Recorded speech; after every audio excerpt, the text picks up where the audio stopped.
Continuing on in the story, starting in verse 12.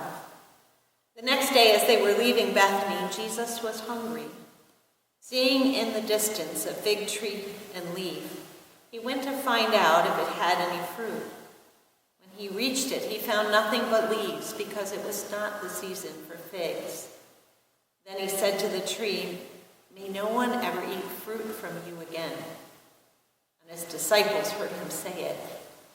On reaching Jerusalem, Jesus entered the temple area and began driving out those who were buying and selling there. He overturned the tables of the money changers and the benches of those selling doves, and would not allow anyone to carry merchandise through the temple courts.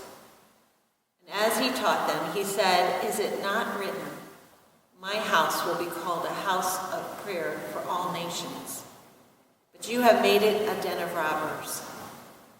The chief priests and the teachers of the law heard this and began looking for a way to kill him, for they feared him, because the whole crowd was amazed at his teaching. When evening came, they went out of the city. As Jesus walked into the temple that day, it is helpful to understand this text in view of his visit the night before. Oftentimes, we make the mistake of thinking that this text is really about Jesus' problem with money, that it was the fact that they were trading money in the temple. And if we're not careful, making the assumption that money and our spiritual life have no real connection. But it wasn't really the money that was the issue for Jesus. Jesus talked a lot about money. In fact, in the Gospels, Jesus talks more about money than he does about heaven. Jesus understood that money was a tool, and how we use our finances, where we sow our money, has a lot to do with where our heart is headed. We can use money as a tool to bless or to hold on to live lives that bless others or lives that are self-centered. What was really the issue, one which Jesus was willing to do battle over, was the signs he had seen on the temple the night before.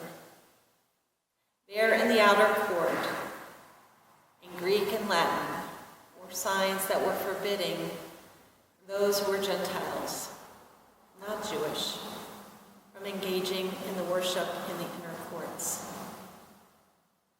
Jesus quotes the scripture that his temple, his place of worship, was intended to be a place for all nations.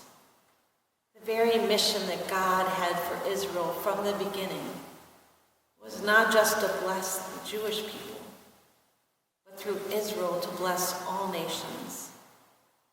We hear that in Jesus' comments to the fig tree and the lack of fruit he finds on the tree.